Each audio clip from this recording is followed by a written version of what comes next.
جب بھی کوئی سائنسی دریافت ہوتی ہے نا تو ہم بتاتے ہیں یہ بھائی جان یہ قرآن پاک میں پہلے لکھی ہوئی تھی.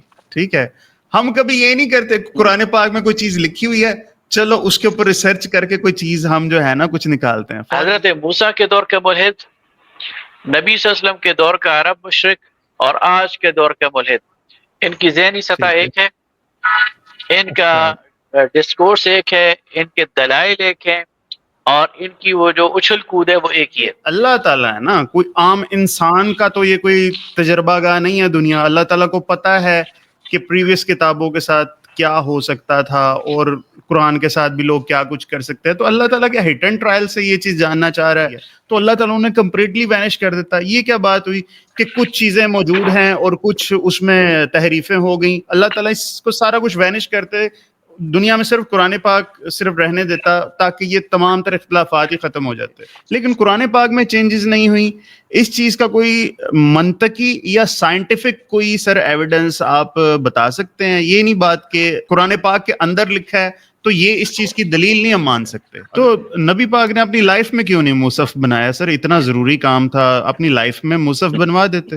نبی صلی اللہ علیہ وسلم نے لکھوایا, کس نے کہا ہے آپ کو کہ نہیں لکھوایا ہے؟ یہاں پہ میں ڈاکٹر اسرار احمد مرحوم کی بات یاد آتی ہے جو کہتے تھے کہ جیسے بدو پڑھتے ہیں نا اس طرح سے کر کے آپ قرآن پاک کو پڑھیں. تو اب ہم کہاں سے ریفرنس لائیں بدو کس طرح سے پڑھا کرتے تھے؟ مطلب قرآن پاک کو پڑھنے کے لیے پہلے بدوؤں کی عربی اور وہ ہم کہاں سے پہلے سمجھے بیٹھ کے. لیکن اگر ہم کسی ایسے فتنے عالم کی بات سن کر کنونس ہو جاتے ہیں تو بروز قیامت مجھے پھینٹی پڑے گی یا اس عالم کو؟ حدیث ایک عظیم الشان کارنامہ ہے, البتہ ان میں سے چند گنی چنی روایات جن پر خود محدثین نے کلام کیا ہے اور انہیں چھانٹ کر الگ کر دیا ہے, ان پر نہ پہلے کسی نے یقین کیا تھا نہ اب یقین کرتا ہے. اس لیے مسئلہ حدیث کا نہیں, ان چند جھوٹی روایات کا. بسم اللہ الرحمن الرحیم. السلام علیکم dear fellows, welcome to F K podcast. جو کتاب دوست ہوتا ہے نا ہم تو اسے اپنا مرشد بنا لیتے ہیں. مجھے انٹرنیٹ پہ ایک اور صاحب علم ملے, جناب وقاص کمال خان صاحب. پولیٹیکل بیک گراؤنڈ بھی ہے ان کا, ریلیجس اسکالر بھی آپ ان کو کہہ سکتے ہیں, اور ماشاءاللہ بہت نظر ہے ان کی کمپیریٹیو ریلیجنس کے اوپر. تو وقاص خان صاحب کیسے ہیں سر؟ بہت شکریہ, الحمدللہ ٹھیک ہوں. سر آپ کے انٹروڈکشن میں نے کوئی غلطی تو نہیں کی؟ نہیں میں طالب علم ہوں. صحیح ہو گیا, صحیح ہو گیا. سر میں نے دیکھا آپ کے دادا مرحوم جان محمد خان صاحب ابو العلا مودودی صاحب کے ساتھ کام کرتے رہے ہیں. آپ تو ماشاءاللہ بہت بڑے بندے ہیں, میں نے جنہیں انوائٹ کر لیا. نہیں بڑی ذات تو اللہ کی ہے, لیکن یہ بات صحیح ہے کہ میرے دادا جان وہ سید ابو العلا مودودی کے قریبی ساتھیوں میں سے تھے اور ان کے ساتھ رہے. سید مودودی ہمارے گھر بھی آتے جاتے رہے. میرے والد صاحب نے اپنی زندگی کا بڑا حصہ سید مودودی کے ساتھ گزارا, اور پاکستان میں کم لوگ ایسے رہ گئے ہیں جنہوں نے سید مودودی سے ملاقات کی ہے. ان میں سے ایک میں بھی ہوں, اگرچہ میں 6-7 سال کا تھا لیکن مجھے سید مودودی سے ملاقات کے شرف حاصل ہوئے. صحیح ہے. تو ہم یہ کہہ سکتے ہیں کہ آپ مودودی اسکول آف تھاٹ سے ہی تعلق رکھتے ہیں یا آپ کی انڈیویجول اپنی سوچ ہے؟ بہت سارے معاملات میں ہو سکتا ہے کہ مجھے یعنی سید ابو العلا مودودی نے ہمیں جو سکھایا ہے وہ آزادی فکر ہے جی. تو اس لحاظ سے میں واقعی سید مودودی کا فالوور ہوں. زبردست, ماشاءاللہ ماشاءاللہ. اور میرے خیال میں آج کل کے دور میں اگر کوئی انسان قرآن پاک کو سمجھنا چاہتا ہے تو تفہیم القرآن is one of the best میرے خیال میں بکس جو ہے نا جس سے انسان کو شروع کرنا چاہیے. تو وقاص خان صاحب, میرا آج کا جو موضوع ہے نا وہ ویلیڈیٹی آف قرآن پہ ہم لوگ کوسچنز ہیں کچھ, اور گزشتہ جتنی بھی آسمانی کتب ہیں ان سے ریلیٹڈ میرے کچھ کوسچنز ہیں, کچھ میرے ہیں اور کچھ ہمارے جو ہیں وہ آڈینس نے ہمیں دیے ہیں. تو اس کے اندر پہلا جو میرا جو آپ سے کوسچن ہے نا وہ یہ ہے کہ متعدد علماء کی رائے میں نا ایک بات کہی جاتی ہے کہ آج جو مسلمانوں کا جو بیڑا غرق ہوا ہے نا اس کی وجہ قرآن پاک سے دوری ہے. ٹھیک ہے, جبکہ میرا ایسا پرسیپشن ہے اب تو اے آئی کا دور آ گیا, انٹرنیٹ آ گیا, بہت زیادہ قرآن پاک کی ایکسیس بھی آ گئی. آج کل نوجوان زیادہ داڑیاں رکھ رہے ہیں, کو نمازی پرہیزی بھی کمپیریٹیولی پہلے سے زیادہ ہیں. تو یہ قرآن پاک سے دوری کا مطلب ہے کیا اصل میں؟ کیا کہنا کیا چاہتے ہیں علماء اس میٹر کو لے کے؟ میرے خیال ہے اس میں 2 آسپیکٹس ہیں اس کے قرآن پاک سے دوری کے. ایک تو ہے قرآن کے فہم سے دور ہونا, اور دوسرا ہے قرآن کی تعلیمات پر عمل نہ کرنا۔ تو جو ہمارے ہاں بات کی جاتی ہے ہمارے زوال کے اسباب کی، تو وہ فہم سے زیادہ عمل کا اس میں قصور ہے، یعنی فہم بھی کم ہے اور فہم کی طرف بھی لوگ کم جاتے ہیں، لیکن آپ کو فہم حاصل ہو جائے اور آپ اس پہ عمل نہ کریں تو پھر یہ کسی اور کا قصور نہیں، خود آپ کا قصور ہے، اور اس وجہ سے ظاہر ہے کہ آپ زوال کی اتھا گہرائیوں میں گرتے ہیں۔ اور آج یعنی یہ کس کو نہیں پتا کہ ظلم کے خلاف مزاحمت کرنی چاہیے، یہ کس کو نہیں پتا کہ سچ بولنا چاہیے، یہ کس کو نہیں پتا کہ حقوق ادا کرنے چاہیے، لیکن یہ سارا کچھ پتا ہونے کے باوجود اگر آپ ظالم کو ظلم کرنے دیں، یہ معلوم ہونے کے باوجود آپ خود جھوٹ بول رہے ہوں، یہ معلوم ہونے کے باوجود آپ حقوق کو جو ہے وہ غصب کر رہے ہوں، تو پھر یہ آپ کے عمل کا قصور ہے اور عمل کی دوری ہے۔ اور میرے خیال ہے کہ فہم سے زیادہ عمل کی دوری جو ہے وہ ہمارے یعنی قرآن کی جو احکامات ہیں ان پر عمل کرنے سے دوری، یعنی ہم تو اصل میں یہ وہی ایشو ہے جو قرآن پاک نے یہود کی مثال دی کہ الذین حملوا التوراۃ کمثل الحمار یحمل اسفارا، جن لوگوں کو ہم نے تورات کا حامل بنایا ان کی مثال اس گدھے جیسی ہے جس پر کتابیں لاد دی گئی ہیں۔ تو آج بھی شاید وہی مسلمانوں کا حال ہے کہ ان پر کتابیں لاد دی گئی ہیں، لیکن ظاہر ہے وہ اس کا فہم حاصل نہیں کرتے، پھر اس پر اس کے مطابق عمل نہیں کرتے، تو اس کے نتیجے میں زوال سے دو چار ہوتے ہیں۔ بالکل صحیح۔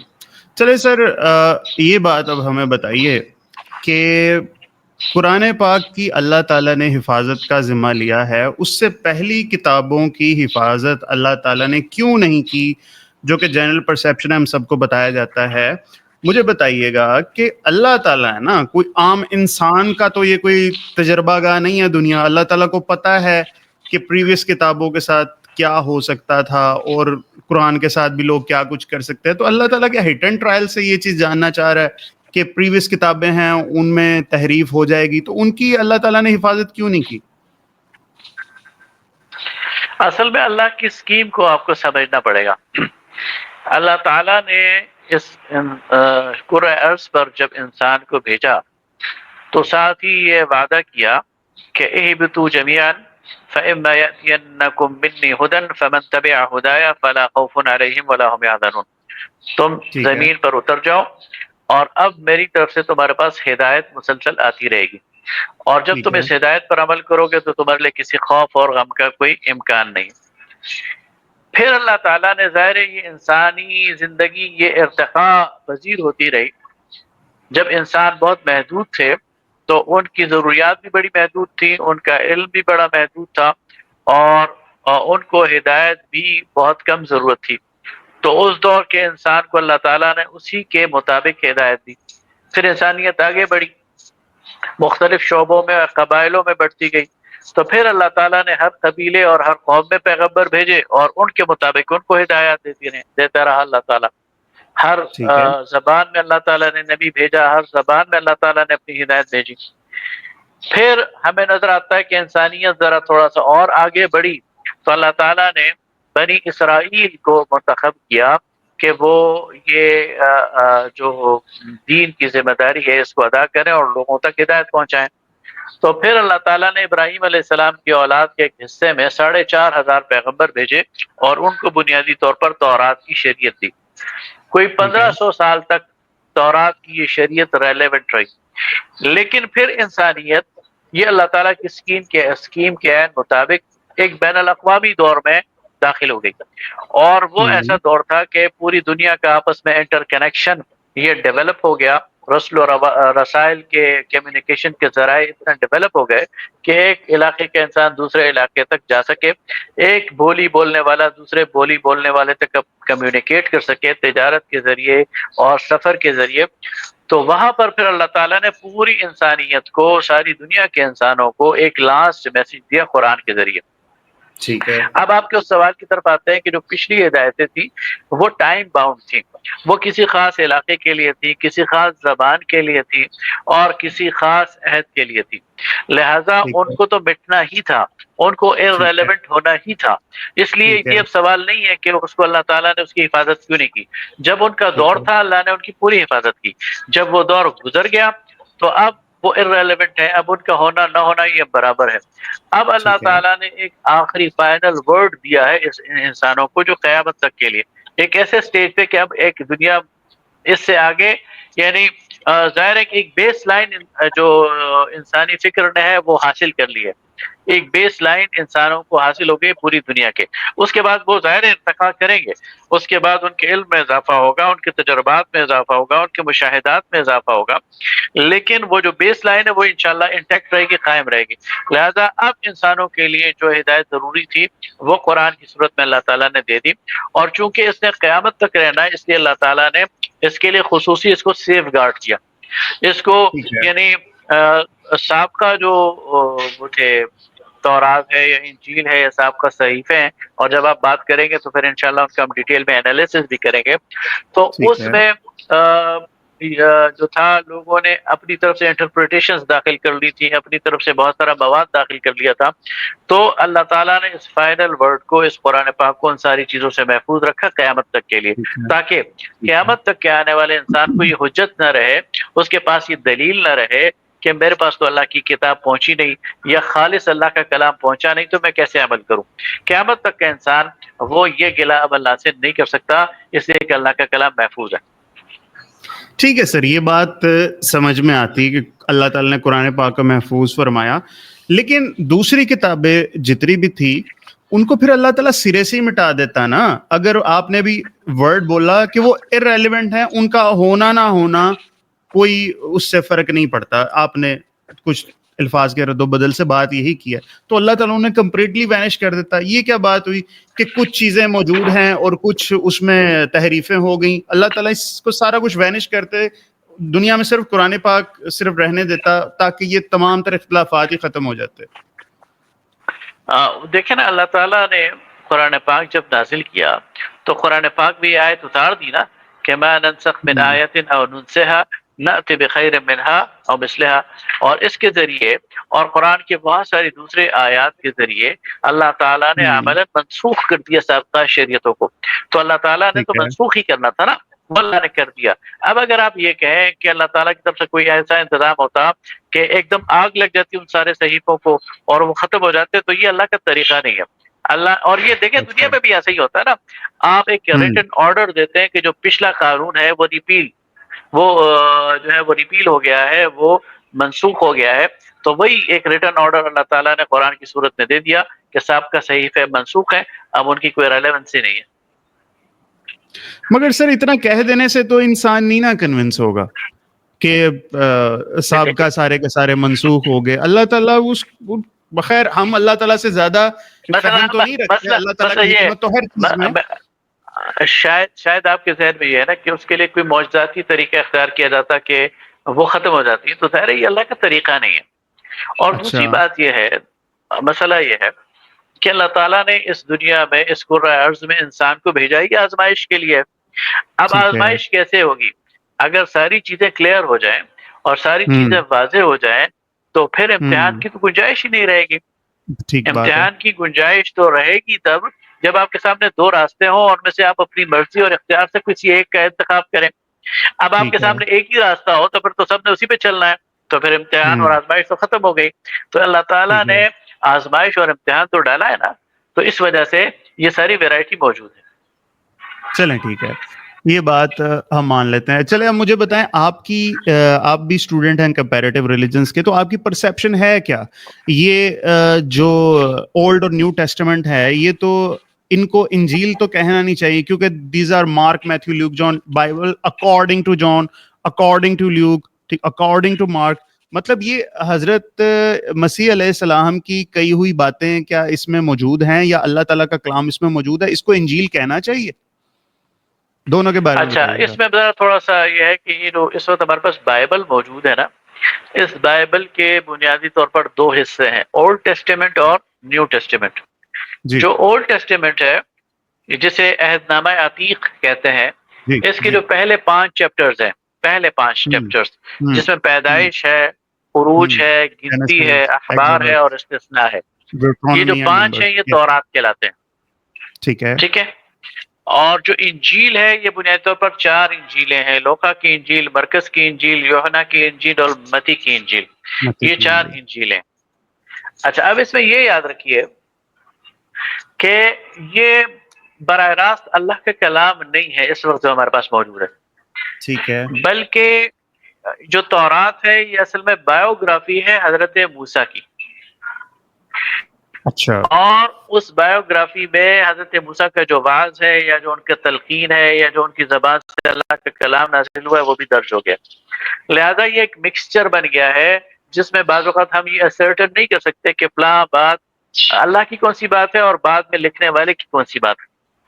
ٹھیک ہے یعنی ان قوموں نے جو سب سے بڑا ان سے غلطی ہوئی وہ یہ تھی کہ انہوں نے اپنے پیغمبر کی بات کو اور پیغمبر کی سیرت کو مکس کر دیا اس کلام کے ساتھ جو اللہ کی طرف سے نازل ہوا تھا۔ ٹھیک ہے یہی کام ہوا انجیلوں کے ساتھ بھی۔ یہ جو چاروں ہوں انجیلیں ہیں یہ بایوگرافی ہے حضرت مسیح علیہ السلام کی، اور جب وہ ٹھیک ہے بایوگرافی بیان کرنے والا بایوگرافی بیان کرتا ہے تو کہیں کہیں ان کی زبان سے جو کلمات وہی کے ہوتے ہیں وہ بھی درج کر دیتا ہے۔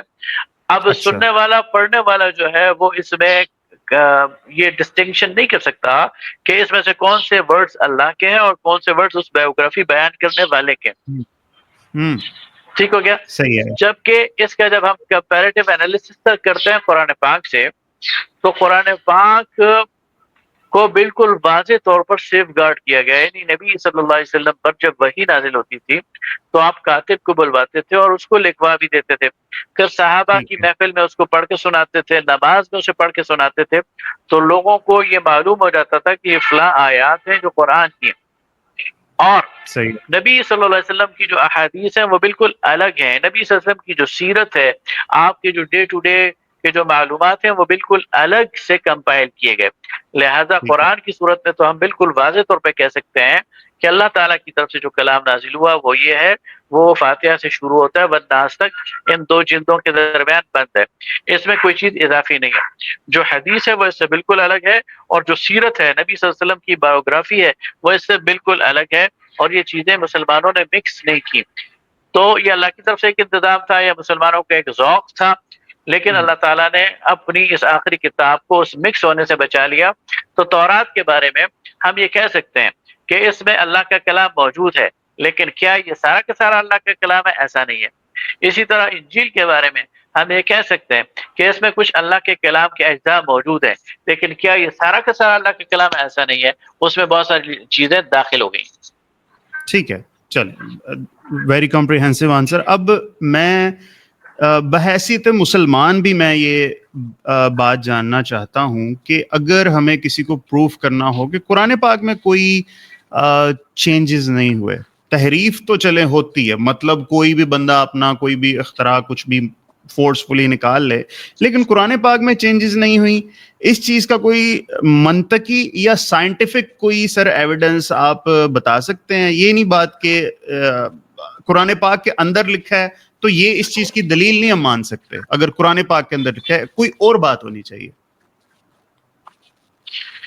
جی بالکل، اس کی تو سب سے بڑی دلیل یہ ہے نا کہ اس امت پر نبی صلی اللہ علیہ وسلم سے کہ اس دنیا سے جانے سے لے کر آج تک کوئی ایک دن بھی ایسا نہیں آیا کہ قرآن پاک منظر سے غائب ہو گیا ہو، ٹھیک ہے یعنی ایک کنٹینیوٹی ہے، ایک چین آف کنٹینیوٹی ہے جو نبی صلی ٹھیک اللہ ہے علیہ وسلم کے دور سے لے کر آج تک موجود ہے، ٹھیک ہے؟ ٹھیک ہے نبی صلی اللہ علیہ وسلم نے قرآن پڑھا، ہزاروں صحابہ نے سنا، ہزاروں صحابہ نے پڑھا، ان کی لاکھوں شاگردوں نے سنا، اور ان لاکھوں شاگردوں نے پڑھا اور آج تک وہ سینہ بہ سینہ ہم تک پہنچ رہا ہے۔ یہ قرآن پاک کے ایتھینٹسٹی کی پہلی دلیل ہے، جو عقلی دلیل ہے، سامنے نظر آنے والی دلیل ہے۔ بالکل ٹھیک ہے دیکھیں اس وقت انجیل کے 4 ورژنز ہیں، ٹھیک ہے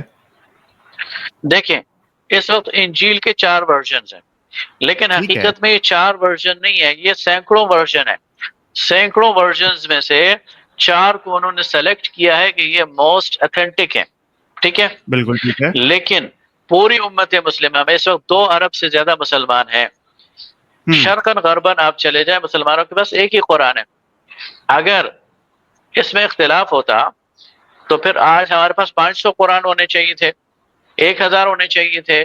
لیکن قرآن پاک مراکش میں پڑھنے والا، قرآن پاک انڈونیشیا میں پڑھنے والا، قرآن پاک فیجی کے ساحل پر پڑھنے والا، یا عرب میں حرم شریف میں پڑھنے والا، یہ بر صغیر کے اندر پڑھنے والا، یہاں واکنٹ اور لاہور میں پڑھنے والا، اگر ایک اتنی سملیرٹی اس میں موجود ہے تو اس کا مطلب یہ ہے کہ اس قرآن میں ڈسٹورشن نہیں ہوئی، اس کے اندر کوئی مینپولیشن نہیں ہوئی، اس کے اندر کوئی تبدیلی نہیں کی گئی.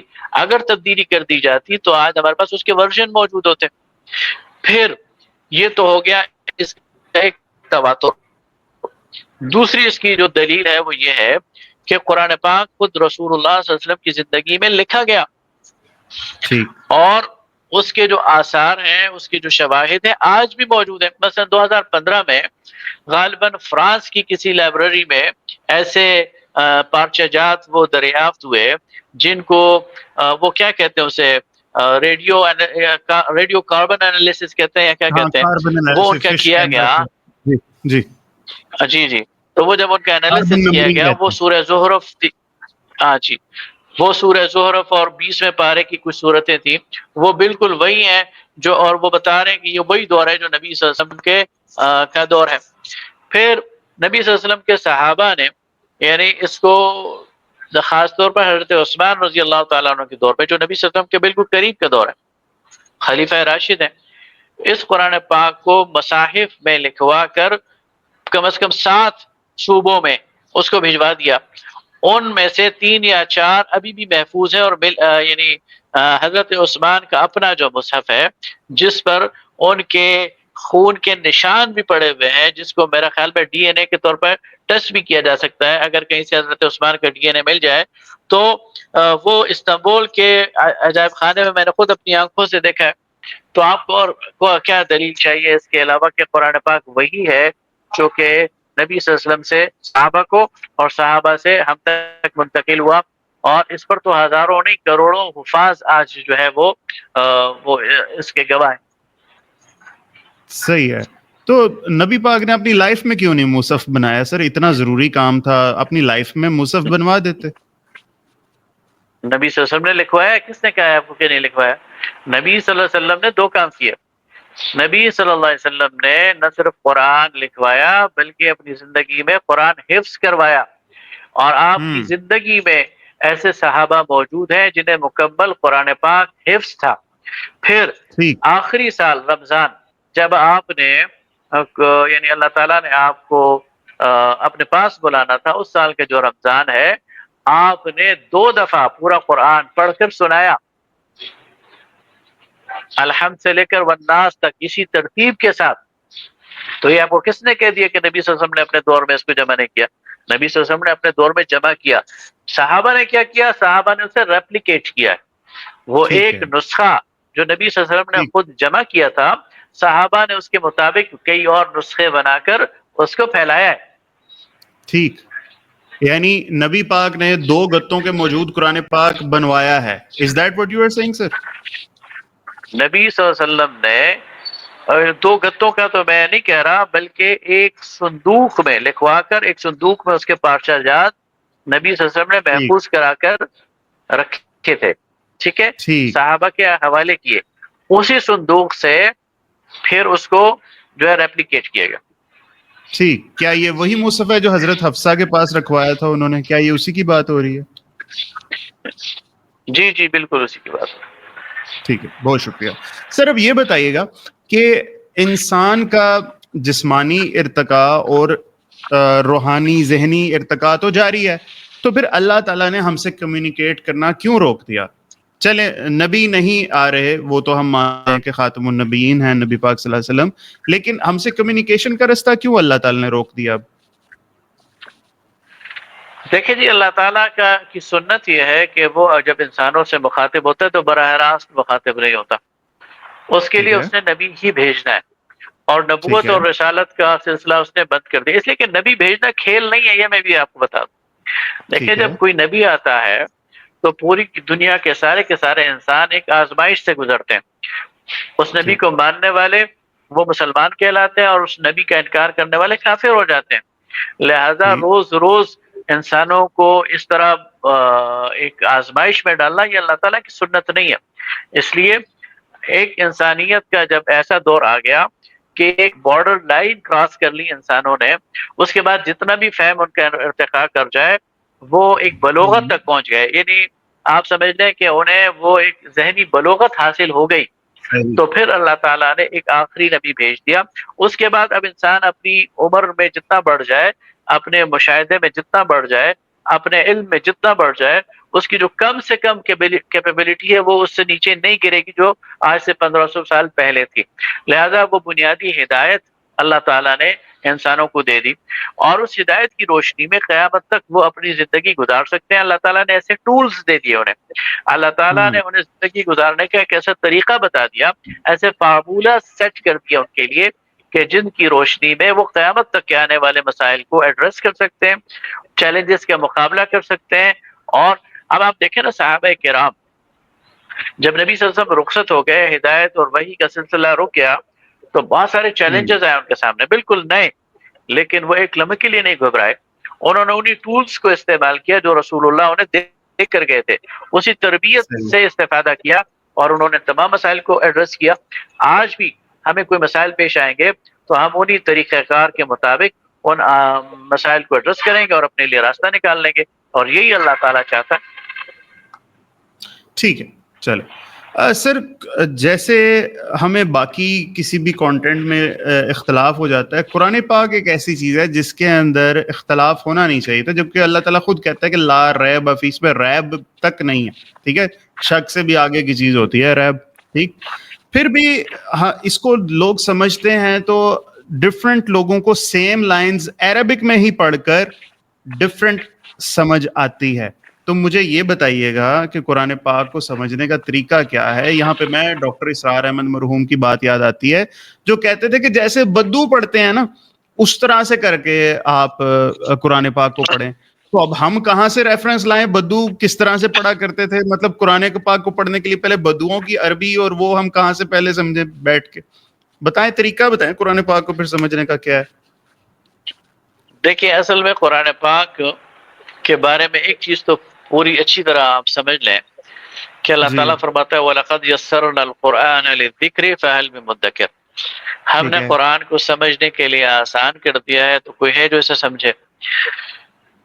ایک ہے قرآن کی ہدایت، وہ عام بھی ہے اور آسان بھی ہے، ٹھیک ہے اور کوئی بھی شخص قرآن کی ہدایت حاصل کرنا چاہے اور اس ہدایت کی روشنی میں زندگی گزارنا چاہے، تو وہ چاہے اردو بولنے والا ہے، فارسی بولنے والا ہے، انگریزی بولنے والا ہے، یا دنیا کی کوئی بھی زبان بولنے والا ہے، اپنی زبان میں بھی اس کو قرآن کا لاؤڈ اینڈ کلیئر میسج مل جائے گا، اور اس میں کسی شک کی گنجائش نہیں ہے، کسی ریب کی گنجائش نہیں ہے، کسی اور چیز کی گنجائش نہیں ہے۔ لیکن قرآن پاک ایک عجائبات کی کتاب بھی ہے، اس میں اللہ تعالیٰ فرماتا ہے کہ اس میں محکم آیات بھی ہیں اور اس میں متشابہات بھی ہیں، اس میں کچھ ٹھیک ہے ملتی جلتی آیات بھی ہیں۔ ان متشابہات میں بعض اوقات انسان کے رائے میں اختلاف پیدا ہو جاتا ہے، تو یہ ایک فطری بات ہے، یہ نبی صلی اللہ علیہ وسلم کے دور میں بھی، صحابہ کے دور میں بھی، اور آج بھی، اس لیے کہ نبی صلی اللہ علیہ وسلم نے فرمایا قرآن پاک کے بارے میں کہ لا تنقضی عجائبہ، اس قرآن کے عجائبات ختم نہیں ہوں گے، یہ قیامت صحیح ہے تک لوگ اس سے نئے نئے معنی، نئی نئی چیزیں یہ دریافت کرتے رہیں گے، یہ ایک ایسا خزانہ ہے، ایسا ٹریئر ہے۔ ایسی باتوں میں ایک انسان کا دوسرے انسان سے اختلاف ہو جانا یہ ویرائٹی ہے، یہ توسع ہے، یہ ایک ایسی چیز ہے جس کا قرآن کی ہدایت پہ کوئی اثر نہیں پڑتا۔ ٹھیک ہے تو یہ جو قرآن کا جو یہ اعجاز کا پہلو ہے اور اس کے عجائبات کے پہلو ہے، اس میں جب کوئی اسکالر یا کوئی عالم اس پہ بات کرتا ہے، غور کرتا ہے، تو اس کی رائے کا اختلاف ہو سکتا ہے، لیکن جہاں تک قرآن کی ہدایت ہے، مثلا اس کائنات کا رب اللہ ہے، اس پر قرآن بالکل کلیئر ہے اور اس میں کسی کو اختلاف نہیں۔ اللہ تعالیٰ نے اسلام کو بطور دین ہمارے لیے منتخب کیا ہے، اس پر کسی کو اختلاف نہیں ہے، یہ بات بالکل کلیئر ہے. سارے کے سارے انسانوں نے قیامت کے دن اللہ کے سامنے کھڑے ہونا ہے، جواب دہ ہونا ہے، یہ بالکل کلیئر بات ہے، اس پر کسی کو اختلاف نہیں ہے. تو جو مسلمات ہیں، جو دین کی بنیادی عقائد ہیں، وہ بالکل واضح ہیں، سب کے لیے کلیئر ہیں، وہ کسی بھی نو زبان ڈاؤٹ، میں قرآن کے اس فہم کو حاصل کر سکتا ہے. نو ڈاؤٹ، بالکل ٹھیک بات ہے. تو سر اس سے تو یہ بات سمجھ میں آتی کہ بروز قیامت ہم لوگوں کو ہمارے مینٹل لیول پہ اگر جج کیا جائے تو پھر میرے خیال میں جسٹس ول بی جسٹیفائڈ. لیکن اگر دو لوگ اختلاف کر رہے ہیں، ان دونوں میں سے ایک ہی ٹھیک ہے اور دوسرے بیچارے کو پھینٹی پڑ جائے، خواہ وہ قرآن پاک کو سمجھنے میں آنےسٹ مسٹیک ہی کر رہا ہو، تو یہ تو پھر زیادتی ہوگی. آپ کی کیا انڈرسٹینڈنگ ہے اس چیز کو لے کے؟ دیکھیں جی، اس کے بارے میں بالکل واضح بات ہے کہ آپ نیک نیتی کے ساتھ ایک چیز کو پڑھتے ہیں اور اس میں غلطی کرتے ہیں، تب بھی آپ کے لیے اجر ہے. ٹھیک ہے، آپ کو پینٹی نہیں پڑے گی، اللہ کی طرف سے ریوارڈ ملے گا سمجھنے کی کوشش کی نتیجے میں. میں ٹھیک اس ہے، کی ایک خوبصورت ٹھیک ہے، مثال دیتا ہوں آپ کو.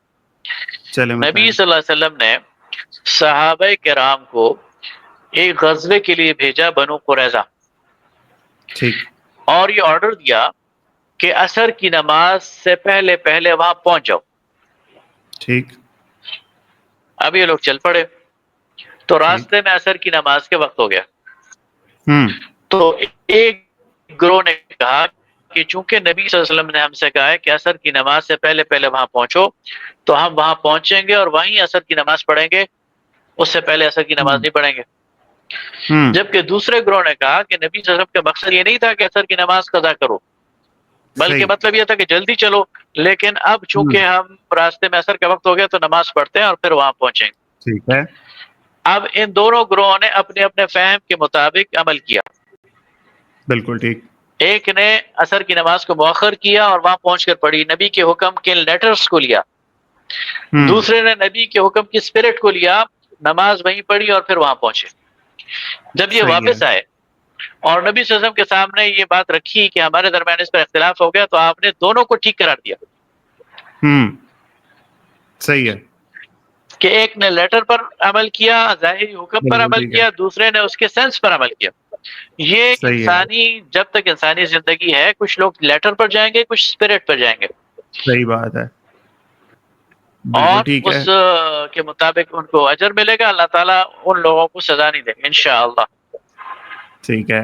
اب بہت سے لوگ ہیں قرآن پاک کو سمجھنے میں وہ لیٹر کے اوپر ہی جاتے ہیں، اسپرٹ کے اوپر نہیں جاتے. وہ ایون ناؤنز کا بھی مطلب جی ہاں، نکال کے نا آیت کا کوئی اپنا ہی مطلب نکال لیتے. اور ستم ظریفی یہ ہے وقاص صاحب کہ جو فتنے ہوتے ہیں نا وہ زیادہ کنونسنگ ہوتے ہیں، اور وہ ہمیں کوئی قرآن جی ہاں. پاک کی کسی آیت کا نیا مطلب بتا دینا تو زیادہ لوگ کنونس بھی ہو جاتے ہیں.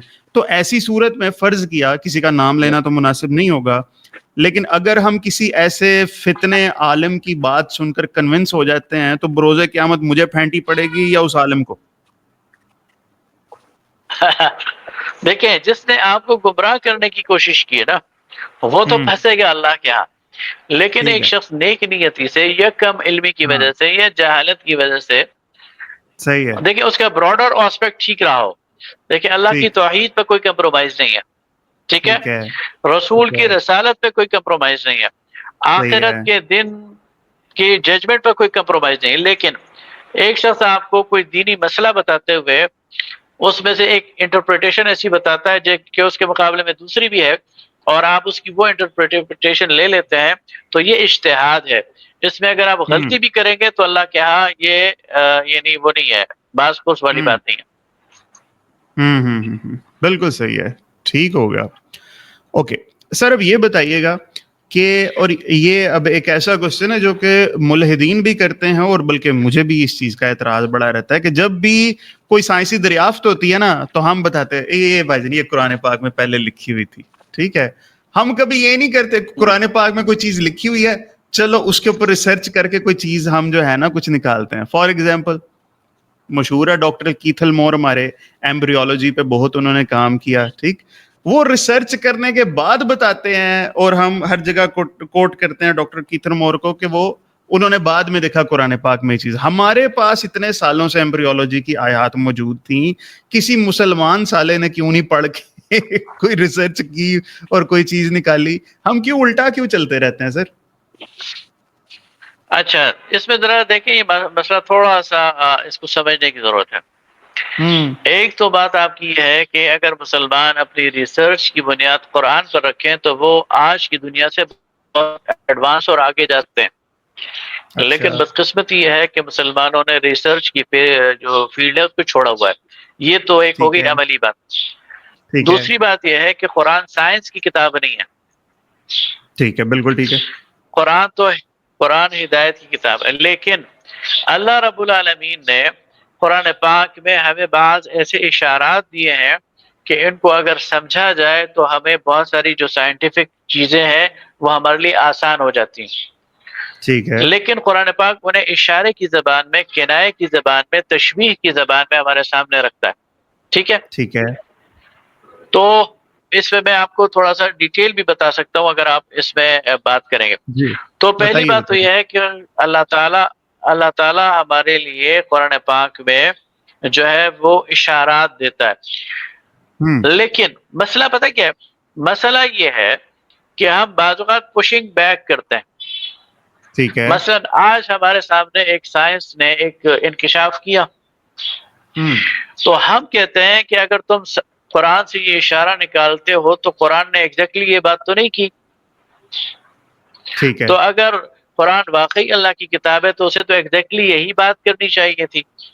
مثلا آج کی ایک تھیوری ہے بگ بینگ کی. جی کہ بالکل. آج سے 13 ارب 80 کروڑ سال پہلے یہ کائنات ایک سنگولیرٹی تھی اور پھر اس میں ایک انتشار پیدا ہوا اور یہ پھیل گئی اور یہاں سے یہ ٹھیک ہے. وجود میں آئی، اسپیس اینڈ ٹائم اور میٹر. اب اس کا اشارہ قرآن میں موجود ہے بالکل لیکن ہے. ایگزیکٹ ان ورڈز میں نہیں ہے. تو اگر کوئی یہ کہے کہ قرآن نے 1500 سال پہلے ایگزیکٹلی یہی بات کیوں نہیں کہہ دی جو آج ہم کہہ رہے ہیں، تو اصل میں یہ پشنگ بیک کر رہا ہے. یعنی آج کے نالج کی روشنی میں 1500 سال پہلے ہم سے وہ بات کہلوانا چاہ رہا ہے جو کہ نیچرل ہے ہی نہیں. دیکھیے میں اس کی ایک مثال دیتا ہوں چھوٹی سی. جی. اگر آج سے 500 سال پہلے لوگوں نے یہ مثال دینی ہوتی آج کے بارے میں کہ ایک دور آئے گا کہ لوگ بڑے بڑے پرندے ہوں گے، ان کے پیٹ میں وہ بیٹھیں گے اور وہ پرندے اڑیں گے، اور وہ مثال دینا چاہتے ہیں ہوائی جہاز کی. صحیح ہے. صحیح ہے. تو اب آپ دیکھیں کہ ہوائی جہاز میں اور پرندوں میں سملیرٹی تو ہے لیکن اختلاف بھی ہے نا. بالکل ٹھیک. دونوں ایک آسپیکٹ سے اگر ایک جیسے ہیں تو دوسرے آسپیکٹ سے بالکل مختلف ہے. اب آج مجھے کوئی یہ کہے کہ یہ کیا بات ہوئی، اگر اللہ ہی نے بتانا تھا تو یہ بتاتا کہ بڑے بڑے لوہے کے فریم ہوں گے، ان میں انجن فٹ ہوں گے، ان میں ایندھن ڈالا جائے گا اور وہ اس طرح ٹیک آف کریں گے اور جائیں گے. تو اگر یہ بات وہاں کہیں بھی جاتی تو کیسے سمجھ آتی؟ صحیح بات ہے. ٹھیک ہے. تو پشنگ بیک یہ ہے. تو جب قرآن پاک کسی چیز کی طرف اشارہ کرتا ہے تو وہ اشارہ ان لوگوں کے مشاہدے کے مطابق ہوتا ہے جہاں وہ نازل ہو رہا ہے. صحیح ہے. ٹھیک ہے. ہم کہتے ہیں کہ یہ قرآن کا اشارہ تو کسی اور طرف ہے، تم کسی اور طرف لے کے آ رہو. حالانکہ بات وہی ہوتی ہے، قرآن اسے اس دور کی ٹرمینالوجی میں بیان کر رہا ہوتا ہے، ہم اسے سمجھتے نہیں ہیں اور خاص طور پر ملحدین اس پر اعتراض کرتے ہیں. اس لہذا قرآن پاک سائنس کی کتاب تو نہیں، لیکن اس میں دنیا کے حوالے سے، دنیا کی تخلیق کے حوالے سے ایسے اشارات موجود ہیں. خود انسان کی تخلیق کے حوالے سے ایسے اشارات موجود ہیں کہ آج کی سائنس اس سے بالکل کمپلائی کرتی ہے، اسے اس کی تصدیق کرتی ہے. تو اس کی بنیاد پر ہمیں اس کو ماننا چاہیے، نہ کہ اس کا انکار کرنا چاہیے. رہی یہ بات جو آپ کی بات ہے، میں پھر اس کی طرف آتا ہوں کہ مسلمانوں نے یہ کام کیوں نہیں کیا. ایک دور میں مسلمانوں نے یہ کام کیا، ایک دور میں مسلمان قرآن کے علم کی روشنی میں اس وقت کی سائنس کو آگے لے کر چلے، لیکن پھر مسلمانوں پہ زوال آ گیا، مسلمانوں کا ذوق علم اور جستجو ختم ہو گیا، اور آج مسلمان وہ مغرب کی طرف دیکھتے ہیں، غیار کی طرف دیکھتے ہیں. صحیح ہے. ویسے آپ جی اگر کوزے میں بند کریں، اس زوال کی وجہ کیا تھی ویسے؟ مسلمان اصل میں دنیا پرست ہو گئے، انہوں نے دنیا کی آسائشوں کو اپنا مطمع نظر بنا لیا، اور علم اور تحقیق اور جستجو جو کہ مسلمانوں کا ورثہ تھی وہ مسلمانوں نے چھوڑ دی، سخت کوشی چھوڑ دی. اس کے لیے صحیح دیکھیں ہے. مسلمانوں نے اپنے دور میں علم کے لیے بڑے بڑے سفر کیے، اور بہت مصیبتیں مشقتیں برداشت کی ہیں، اس کے بعد مسلمانوں کو علمی عروج حاصل ہوا اور 1000 سال تک علم کی دنیا پر مسلمان قیادت کرتے رہے، اور اسی علم کی بنیاد پر آج جو مغرب کی ترقی ہے وہ مغرب نے حاصل کی ہے۔ آپ نے صحیح کبھی ہے، اس کو نوٹ کیا ہے کہ جو مغرب ہے نا، مغرب، اس میں اسپین کے تھرو علم کیا ہے، اور اسپین مسلمانوں کے قبضے میں تھا۔ جی قرطبہ غرناطہ، یونیورسٹی غرناطہ میں اور یہ سارے جامعات یہاں پر مسلمان علماء یہ بحث کرتے تھے، اور اگر آپ تاریخ پڑھیں، اور میں خود، آپ کو بھی موقع ملا ہو شاید، میں خود چونکہ اسپین گیا ہوں اور میں نے وہ سارا دیکھا بھی ہے کہ جب اسپین کے اندر مسلمان سیوک فیسلٹیز دے رہے تھے، گھروں تک نلکوں کے ذریعے پانی پہنچا رہے تھے، ہوں اور اپنی روشن اپنی جو گلیاں ہیں ان کو اسٹریٹ لائٹس سے روشن کر رہے تھے آج سے 800 سال پہلے، ہوں قریب کا جو فرانس ہے اس میں بارش ہو جاتی تھی نا تو لوگ مغرب کے بعد گھر سے باہر نہیں نکلتے تھے کیچڑ کی وجہ سے اور اندھیرے کی ہوں وجہ سے۔ بالکل ایسے ہی ہے، صحیح بات، ٹھیک ہو گیا، پی لیں آپ پانی پی لیں، کوئی جی جی ٹھیک ہے، کمفرٹیبل ہے، اچھا چلے ٹھیک ہے سر، سوری، اچھا جی جی ٹھیک ہے سر، ملحدین کی تعداد میں بہت تیزی سے اضافہ ہو رہا ہے، پاکستان میں بھی، انڈیا کے اندر بھی، اور میں نے ان کو جتنا بھی سنا ہے، ان کے موسٹ آف جو اعتراضات ہیں وہ عام طور پہ ہسٹوریکل چیزوں کو لے کر جو ہے نا اس کانٹیکسٹ میں ہے، جن سے میرے خیال میں ہمارے ایمان میں کوئی خاص فرق نہیں پڑتا، مطلب وہ بنیادی ہمارے 5 جو ہمارے جو باتیں ہیں ان سے وہ اختلافات نہیں ہوتے، ہسٹوریکل چیزوں کو لے کر وہ بہت زیادہ کرتے ہیں، یعنی حضرت اماں عائشہ کی عمر کو لے کر بیٹھ جائیں گے، ٹھیک ہے، اور بہت ساری چیزیں ہیں، مناسب نہیں ہوگا ان باتوں کو ڈسکس کرنا، ٹھیک ہے، بٹ آپ کو کیا لگتا ہے کہ یہ من گھڑت احادیثوں کی وجہ سے یہ سارا کچھ ہوا ہے؟ ایک عام انسان اگر اس کانٹیکسٹ میں اگر صرف اور صرف قرآن پاک کو ہی لے کر کہے کہ یہی میرے لیے کافی ہے تو یہ بات ٹھیک نہیں ہوگی؟ اچھا، ملحدین کا جو ڈسکورس ہے اس کے 2 پہلو ہیں، جی ایک تو ان کے اعتراضات ہیں اس کائنات کی تخلیق پر یا خود اللہ تعالیٰ کی ذات پر۔ جی اس کا اگر آپ انالیسس کریں تو حضرت موسیٰ کے دور کا ملحد، نبی صلی اللہ علیہ وسلم کے دور کا عرب مشرک، اور آج کے دور کا ملحد، ان کی ذہنی سطح ٹھیک ہے، ایک ہے، ان کا اچھا ڈسکورس ایک ہے، ان کے دلائل ایک ہیں، اور ان کی وہ جو اچھل کود ہے وہ ایک ہی ہے۔ اس لیے قرآن پاک اس بارے میں بالکل واضح تبصرہ کرتا ہے کہ كذلك قال الذين من قبلهم، ایسی باتیں ان سے پہلے لوگ بھی کرتے تھے، تشابہت قلوبهم، ان کے دل، ان کے مزاج، ان کے سوچنے کا انداز ایک ہی ہے۔ حضرت موسیٰ کو بھی لوگوں نے کہا ارنا اللہ جہرا، ہمیں سامنے سامنے دکھاؤ اللہ۔ آج بھی یہ جو ملحدین ہیں یہ کہتے ہیں اللہ سامنے کیوں نہیں آتا؟ تو اللہ نے سامنے آنا ہے لیکن قیامت کے دن، اس سے پہلے اس نے سامنے نہیں آنا، اس سے پہلے اس نے اپنے سائنس دکھانے ہیں، اپنی آیات، اپنی نشانیاں دکھانی ہیں، جس نے ماننا ہے وہ مانے اور جس نے نہیں ماننا نہیں مانے۔ تو ایک تو پہلو ہو گیا ان کے اس ساری بحث کا یہ، اس میں یہ قطعی طور پر کوئی نئی بات نہیں کرتے، پرانی باتیں کرتے ہیں، گھسی پٹی باتیں کرتے ہیں، اور ان کا بڑا شدت سے قرآن پاک نے رد کیا۔ صحیح ہے، دوسرا ان کا پہلو یہ ہے کہ اسلامی تاریخ کی کتابوں کا جب یہ مطالعہ کرتے ہیں تو اس میں انہیں بہت سارا اپنی مرضی کا میٹیریل مل جاتا ہے، صحیح، اور وہ اس بالکل لیے کہ ہمارے جو اکابر ہیں یا جو ہمارے اسلاف ہیں، اللہ تعالیٰ ان پر رحم کرے، انہوں نے بہت ساری چیزیں سنی سنائی اور بہت ساری چیزیں اسرائیلی روایات کی اپنی کتابوں میں ڈال دی ہیں، ٹھیک ہے، اور وہ انہیں مواد مل جاتا ہے اور اس کی بنیاد پر یہ بات کرنا شروع کر دیتے ہیں، حالانکہ انہی کتابوں میں ان باتوں کا رد بھی موجود ہے، ٹھیک ہے، لیکن رد کی طرف یہ نہیں جاتے، اس کے پاس ہوں جو اس کا کراس ورژن ہے اس کی طرف نہیں جاتے اور وہ بات اٹھا لیتے ہیں۔ مثلا ایک ملحد صاحب مجھ سے بحث کر رہے تھے کہ حدیث کی کتابوں میں یہ بات آتی ہے کہ قرآن کے 10 پارے بکری کھا گئی، حالانکہ جہاں جی یہ روایت ہے اس کی رد بھی موجود ہے، اور اس پر نکیر بھی کی گئی ہے، اس کو غلط بھی قرار دیا گیا ہے، اس کی طرف نہیں جائیں گے اور اس روایت کو اٹھا لیں گے۔ اسی طرح ام المؤمنین حضرت عائشہ صدیقہ رضی اللہ تعالیٰ عنہ کی عمر کے حوالے سے بہت سارے لوگوں نے اس کا جو اصل صورتحال ہے اور جو قرائن کے شواہد ہیں وہ بیان کیے ہیں، لیکن اس کی طرف نہیں جائیں گے اور اس بات کو اٹھا لیں گے۔ تو وہ اصل میں اچھا، لیکن ہوا کیا؟ یہ میں سمجھتا ہوں کہ ہمارے جو اکابر تھے ان کی ایک علمی دیانت تھی کہ انہیں جو چیز ملی انہوں نے رکھ لی، اور یہ مستقبل کے لوگوں پہ چھوڑا کہ اس میں سے جو صحیح ہے اسے لے لیں گے اور جو غلط ہے اس کو چھانٹ کر الگ کر دیں گے۔ تو وہ جو چیزیں ابھی پڑی ہوئی ہیں ان سے، لیکن یہ 5% سے بھی کم ہے۔ ملحدین انہیں سے کھیلتے رہتے ہیں، ان 5% چیزوں سے، لیکن یہ بہرحال ان کے جوابات بار بار دیے جا چکے ہیں۔ بالکل ٹھیک ہے۔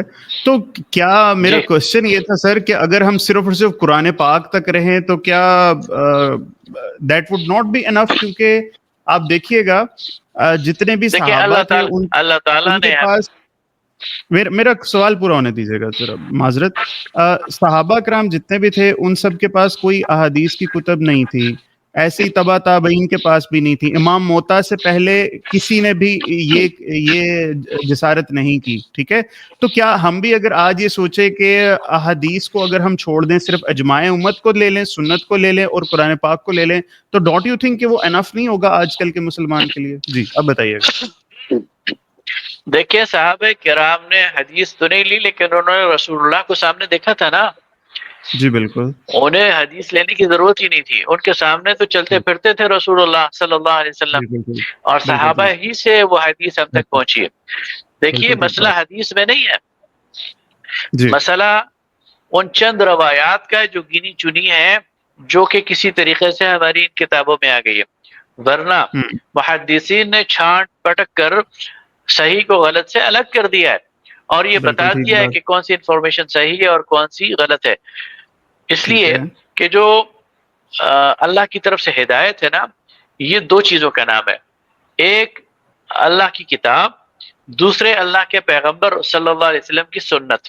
یہ دونوں ملیں گے تو ہدایت مکمل ہوگی، ان میں سے کوئی ایک چیز نہیں ہوگی تو ہدایت مکمل نہیں ہوگی۔ اور پیغمبر صلی اللہ علیہ وسلم کی سنت کا ذریعہ وہ حدیث ہے۔ حدیث ایک عظیم الشان کارنامہ ہے جس کو جمع کرنے کے لیے علماء نے، محدثین نے بڑی گراں قدر خدمات سر انجام دی ہیں۔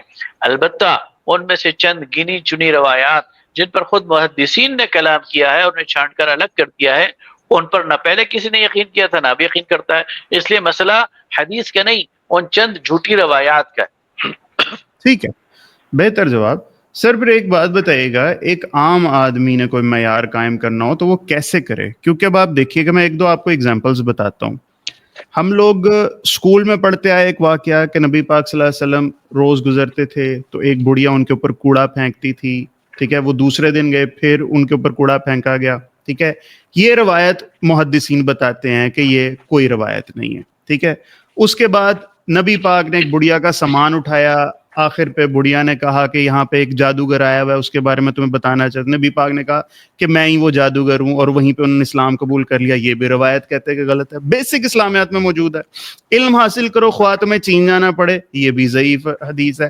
تو یہ وہ چیزیں ہیں جو ہم 5ویں 6ویں 7ویں کلاس کے بچے کو چن کے وہی 5% سے چیزیں نکال کے کیوں بتا رہے ہیں؟ کیا نبی پاک کی عظمت بتانے کے لیے اور کوئی اوتھینٹک بہت سی احادیث موجود نہیں ہے جو ہمیں خود سے بنا کے ڈالنی پڑی ہیں؟ ذرا وضاحت کیجیے گا۔ اچھا، اس میں ذرا ایک فرق ملحوظ خاطر رکھیں۔ جی، ایک ہے حدیث، یعنی نبی صلی اللہ علیہ وسلم کا قول یا آپ کا عمل، اور ایک ہے تاریخ جو سیرت کی صورت میں ہمارے پاس موجود ہے۔ ٹھیک ہے، بعض اوقات ہم ان میں فرق نہیں کرتے۔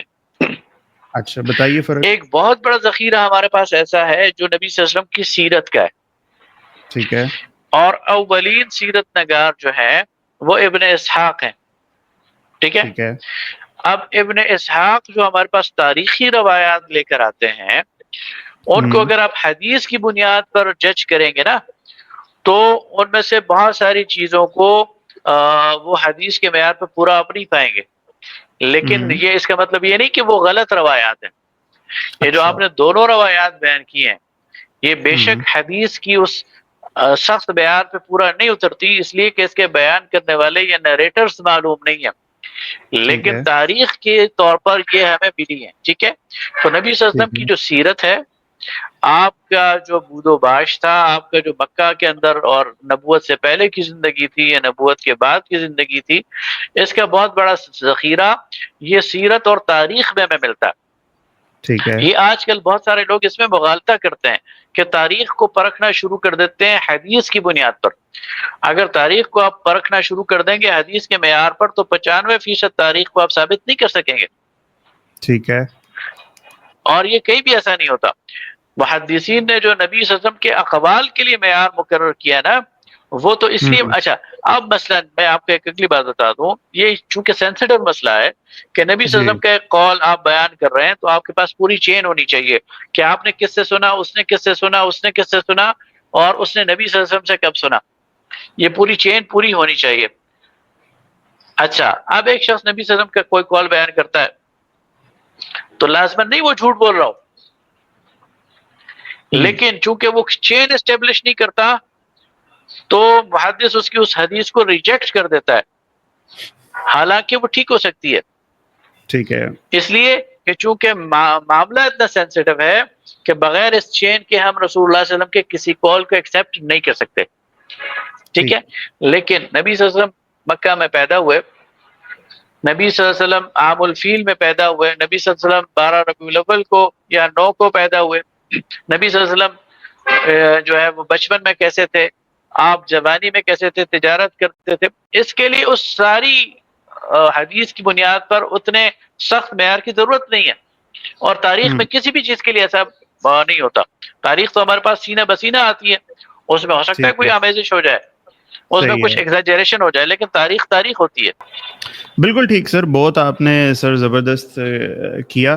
میں ایک سر کنکلوزیو ریمارکس آپ سے میں ایک چاہوں گا، اور وہ یہ کہ میں دیکھتا ہوں کہ عام لڑکے، عام نوجوان جتنے بھی ہیں نا، جن کا بہت ہی ویک نالج ہے قرآن پاک کو لے کے، حدیث کو لے کے اور سیرت کو لے کے، وہ بھی کسی ملحد کو دیکھتے ہیں نا تو وہ کہتے ہیں کہ یار اسلام کو بچانا میری ہی ذمہ داری ہے، وہ جا کے جو ہے نا مناظروں کے چیلنج جو ہیں وہ ایکسیپٹ کر لیتے ہیں۔ میری ناقص رائے میں یہ ایک گندا کلچر ہے۔ آپ کے خیال میں کیا کوئی ملحد آ کر ہمیں چیلنج کرے تو ہمیں اس سے ایکسیپٹ کر لینا چاہیے؟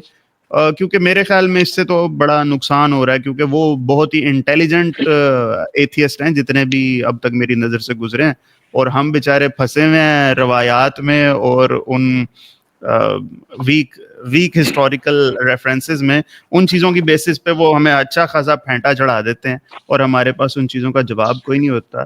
تو بتائیے گا اس کلچر کو لے کر یہ کیا بات جائے؟ آپ کی بات سے میں اتفاق کرتا ہوں کہ جو ملحد ہے یہ بڑا چرب زبان ہے، بڑا انٹیلیجنٹ ہے، اور مسلمانوں کو کمزور پوائنٹ پر حملہ کرتا ہے، تو اس سے ہر کسی کو بحث نہیں کرنی چاہیے اور ہر کسی کو اس کے ساتھ بحث میں الجھنا بھی نہیں چاہیے۔